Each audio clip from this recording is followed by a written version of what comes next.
పోయి చూస్తే అక్కడ ఉన్న విషయం ఏంటని అర్థమైతే అదొక అద్దం లాంటిది. నిన్నటి నుంచి మనం ఏం చేసినాం, గవర్నమెంట్కు అద్దం పెట్టి చూపించినాం. ఇగో గిట్లుందయ్యా నడిగడ్డ పరిస్థితి, ఏం చేస్తారు అని అడుగుతున్నాం. అడగాలంటే దమ్ము ఉండాలి, అడగాలంటే ధైర్యం ఉండాలి, అడగాలంటే పట్టుదల ఉండాలి, నీతి ఉండాలి, నిజాయితీ ఉండాలి, న్యాయం ఉండాలి. అప్పుడు మాత్రమే అడగగలుగుతాం. అట్లా అడిగేటటువంటి నీతి నిజాయితీ జాగృతికి ఉంది. అట్లా అడిగేటటువంటి నీతి నిజాయితీ నడిగడ్డ హక్కుల పోరాట సమితికి ఉంది. కాబట్టి మరి నిన్నటి నుండి ఈ మండలం ఆ మండలం అని కాదు, అన్ని మండలాలు అన్ని సమస్యల పైన మాట్లాడుకుంటూ తిరుగుతూ ఉన్నాం. మరి ఇవాళ వేదిక మీద అనేక మంది ఉన్నారు. మా వెంకటరమణమూర్తి సార్ ఉన్నారు, మహబూబ్ నగర్ జాగృతి జిల్లా అధ్యక్షుడు, మా విజయన్న ఉన్నాడు, మీ నడిగడ్డ హక్కుల పోరాట సమితి, మా మాలతి రెడ్డి గారు, ఇస్మాయిల్ అన్న, మా ఆనంద్ అన్న, అట్లనే మా ఎల్లన్న, కృష్ణన్న మహబూబ్నగర్ నుంచి, తమ్ముడు విష్ణు గారు, అట్లనే మీ పేరు లవన్ గారు, నాకు కృష్ణ పేరు గుర్తుంది, రోహిత్, రంగస్వామి,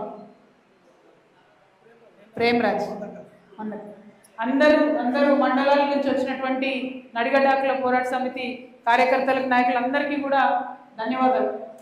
ఎందుకంటే ఇక్కడికి రాకముందు ఒక లెక్క, వచ్చినాక ఒక లెక్క. మేము హైదరాబాద్లో ఉన్న వాళ్ళం, గద్వాల అంటే 2-3 పేర్లే వింటాం, గద్వాల అనగానే 2-3 పేర్లే వినబడతాయి. కానీ ఇక్కడికి వచ్చిన తర్వాత ఆ 2-3 పేర్లు, ఆ ఒక్క కుటుంబం ఈ ప్రాంతానికి ఎంత అన్యాయం చేసిందో కళ్ళకు కట్టినట్టుగా కనపడ్డది. మా వాళ్ళంతా జాగృతి వాళ్ళు అంటారు, ఏంటక్క ఇక్కడనే అంటారు, వస్తూనే లేదంటే ఆ రోడ్ సాగుతూనే లేదు. ఎందుకంటే 2-3 కిలోమీటర్ల స్పీడ్లో కాళ్ళు నడుస్తున్నాయి. ఏడికెళ్ళి సాగాల రోడ్డు, అంత భయంకరమైన పరిస్థితి. సరే, నేను ఆలోచన చేసిన, రోడ్డు బాగాలేదు అంటే ఫోన్లే ఏదో వారమో 10 రోజుల్లో రిపేర్ చేస్తారేమోలే అనుకున్నాను. కానీ కాదంట, ఏళ్ళకేళ్ళు రోడ్లు అట్లనే ఉన్నాయి. దాని వెనుకున్న కుట్ర నాకు అర్థమైంది. ఏంటంటే రోడ్డు బాగుంటే బస్సు వస్తుంది, బస్సు వస్తే పిల్లలు ఎక్కడికైనా పోతారు, స్కూల్కి పోతారు, కాలేజీకి పోతారు, ఇంకో దగ్గరికి పోతారు, వాళ్ళకి సోయి వస్తుంది, తెలివి వస్తుంది.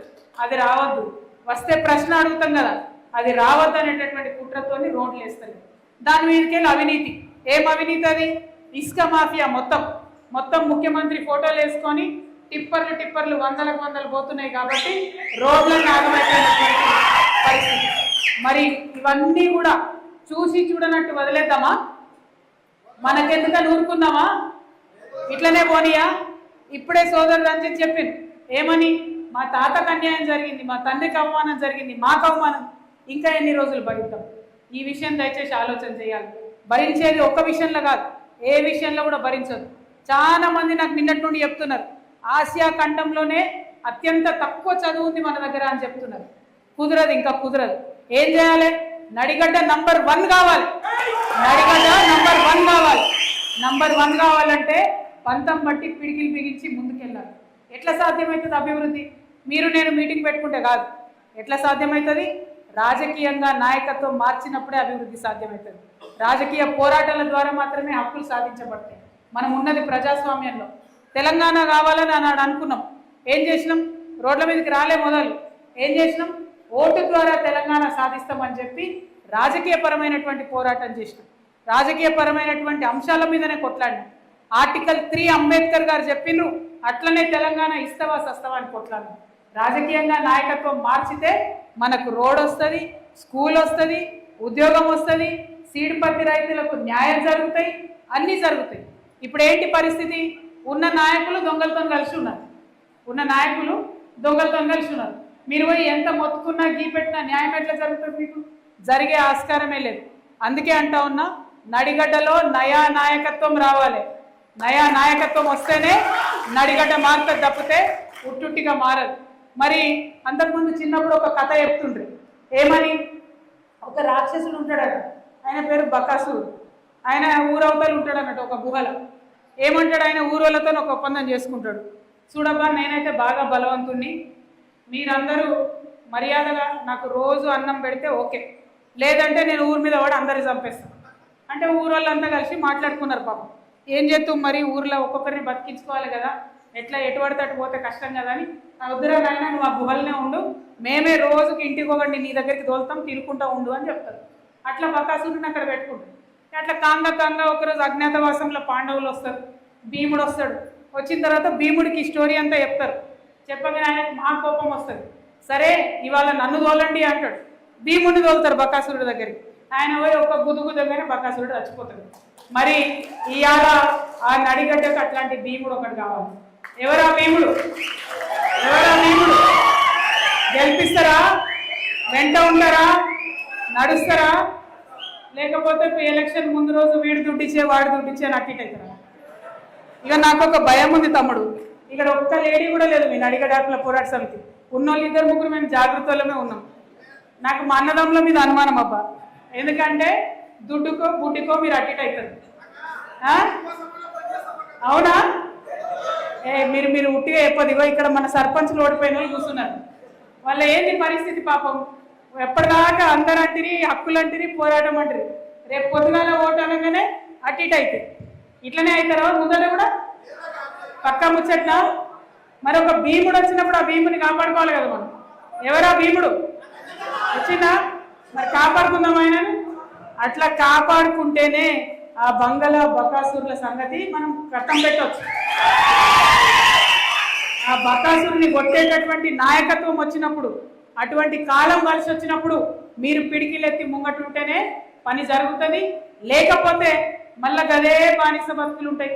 మళ్ళా ఓటేసుకుంటారు, గెలుస్తారు, మ్యాచ్ ఫిక్సింగ్ చేసుకుంటారు, గెలుస్తారు, మనకు మాత్రం న్యాయం జరగదు. నిన్న నేను అక్కడికి పోయినా సీడ్పత్తి దగ్గరికి పోతే ఆయన తిమ్మారెడ్డి, ఆయన ఎవరో ఆర్గనైజర్, ఆయన ఏం చెప్తున్నాడు? పంట పెట్టేటప్పుడు చెప్పలే మనకు ధర ఎంతని. ఇప్పుడు మాత్రం 460 రూపాయలు ఇస్తాడు. అంతకుముందు 560, ఇప్పుడు 460. మరి అది తగ్గుతున్నది ఎట్లా అంటే మాట్లాడేటట్టు ఎవరు లేరు. మీరు ఒక మాట ఆలోచించాలి. ఈ ప్రపంచంలో సబ్బు తయారు చేసేటోడు, అగ్గిపుల తయారు చేసేటోడు, బట్టలు తయారు చేసేటోళ్ళు, ఏ వస్తువు తయారు చేసేటోడికైనా ధర వాడే నిర్ణయం చేసుకుంటాడు. ఒక అగ్గిపెట్ట నేను తయారు చేస్తే 20 రూపాయలకు అమ్మాలనా అని నేనే నిర్ణయం చేస్తాను. ఒక రైతుకే పాపం పండించేది మనం, చెమట చిందించేది మనం, కష్టం చేసేది మనం అంటే మనం కాదు, ఇంటిల్లిపాది కష్టం చేస్తుంది. కానీ ధర ఎంత అన్నది మాత్రం హక్కు మనకు ఉండదు. ఇవాళ ఆ హక్కు ఇప్పించడానికే మరి ఇక్కడ జాగృతి ఉన్నది, ఇక్కడ నడిగడ్డ హక్కుల పోరాట సమితి ఉన్నది. కాబట్టి ఖచ్చితంగా మనం ఆలోచన చేద్దాం, ఫైట్ చేద్దాం. 560 రూపాయలు ఏదైతే చెప్పిరో అది ఇచ్చే వరకు వెంటబడదాం. అదేవిధంగా ఒక శాశ్వత పరిష్కారం కావాలి దీనికి. కాబట్టి ఇప్పుడు ఏం జరుగుతున్నది? ఈయన తీసుకుపోయి సీడు ఆడబెట్టి 3 నెలలకు 6 నెలలకు మీకు చెప్తాడు అది పాస్ అయిందా ఫెయిల్ అయిందా. నేనేమంటున్నా అంటే గవర్నమెంట్ నుంచే ఒక టెస్టింగ్ సెంటర్ ఉండాలి మన దగ్గర. గవర్నమెంట్ వాళ్ళే మనకు చెప్పాలి మన సీడు పాసా ఫెయిల్ అని. అప్పుడు ఏమవుతుంది? ఆర్గనైజర్లకు కానీ కంపెనీ వాళ్ళకి కానీ మనకు అబద్ధం ఆడేటటువంటి ఆస్కారం ఉండదు. గవర్నమెంట్ నుంచే ఒక శాశ్వత పరిష్కారం ఉండాలి. దానికోసం పోరాటం మీరు చేయండి, మీకు మద్దతుగా మేము ఉంటాం. కంపెనీల నుండి రైతులకు హక్కులు రావాలి, కంపెనీల నుండే డైరెక్ట్గా రైతులకు అగ్రిమెంట్లు రావాలి. అప్పుడైతేనే ఒక సెక్యూరిటీ ఉంటుంది. కాబట్టి దానికోసం పోరాటం చేద్దాం. అదేవిధంగా మరి మన నడిగడ్డ అంటే మన నడిగడ్డ మొత్తం కూడా చదువులలో చాలా వెనుకబడి ఉంది. మరి ఖచ్చితంగా అట్లాంటి పద్ధతిని ఒప్పుకోవద్దు, దాన్ని ముందుకు తీసుకుపోదాం. ప్రత్యేకించి విద్య విషయంలో జాగృతి తరఫున ఒక మంచి కార్యక్రమాన్ని తీసుకొని పోరాటం చేద్దాం. ఎక్కడైతే టీచర్స్ లేరో అక్కడ టీచర్స్ వచ్చేటట్టు, ఎక్కడైతే స్కూల్స్ లేవో అక్కడ స్కూల్స్ వచ్చేటట్టు, ఆడపిల్లలు మగపిల్లలు ఎందుకు తగ్గిపోతున్నారో చూసుకొని వాళ్ళకి చదువులు చెప్పేటట్టు ఖచ్చితంగా ఫైట్ చేయాల్సినటువంటి ఇష్యూ ఉన్నది. ఇక మీకు ఇవన్నీ ఎందుకు జరుగుతలేవు? హాస్పిటల్ బాగలేదు, విద్య బాగలేదు, ఏం బాగలేదు ఎందుకు అని ఆలోచిస్తే ఒకటే కారణం, 70 ఏళ్ల నుంచి ఒకటే దగ్గర అధికారం. ఏం చేయరు వాళ్ళు. ఎందుకు చేయరు? ఏ వ్యాపారం వచ్చినా వాళ్ళకే కావాలి. ఎక్కడ కొత్త ఎవరు ఏం పెట్టినా వాళ్ళకే వాటా ఉండాలి. ఓ సినిమా టాకీస్ కావచ్చు, ఒక దుకాణం కావచ్చు, మందుల దుకాణం కావచ్చు, ఇది కావచ్చు, ఏది కావచ్చు, గద్వాల్లో ఏం పెట్టినా అన్ని వ్యాపారాలలో ఆ కుటుంబానికే వాటా, అన్ని కాంట్రాక్ట్లలో ఆ కుటుంబాలకే వాటా. అందుకే అధికారం వాళ్ళు చేజిక్కించుకోవాలని చూస్తున్నారు. ఆ అధికారం వాళ్ళకి రాకుండా చేస్తే మనకు విద్య వస్తుంది, వైద్యం వస్తుంది, రోడ్లు వస్తుంది, మన ప్రాంతం అభివృద్ధి జరుగుతుంది. కాబట్టి మిమ్మల్ని అందరూ నేను కోరేది ఒకటే, ఇక్కడ రాజకీయంగా ఆలోచించండి. మొన్న సర్పంచ్ ఎలక్షన్లు మీకు మొదటి పాఠం, తర్వాత ఆ పాఠాన్ని మర్చిపోకండి. నడిగడ్డ ఎవ్వడి అడ్డ కాదు అని చెప్పేటట్టుగా రాజకీయం నేర్చుకోండి, రాజకీయం చేయండి. రాజకీయాన్ని మంచి కోసం వాడదాం, తెలంగాణను అభివృద్ధి చేసుకుందాం, నడిగడ్డను అభివృద్ధి చేసుకుందామని తెలియజేస్తూ మరి ఇంత మంచి కార్యక్రమాన్ని ఏర్పాటు చేసి 2 రోజుల నుంచి కూడా మా వెంట నీడలా తిరుగుతూ అద్భుతమైన కార్యక్రమాలు ఇక్కడ ఉన్నటువంటి లోటుపాట్లన్నీ కూడా యావత్ తెలంగాణ సమాజానికి అద్దం పెట్టి చూపించే విధంగా అండగా నిలబడ్డ తమ్ముడు సోదరులు రంజిత్ కుమార్ గారికి ప్రత్యేకంగా ధన్యవాదాలు, వారి టీం అందరికి కూడా ధన్యవాదాలు తెలియజేస్తూ మీ దగ్గర సెలవు తీసుకుంటున్నాను. Thank you. జై తెలంగాణ, జై జాగృతి, జై తెలంగాణ.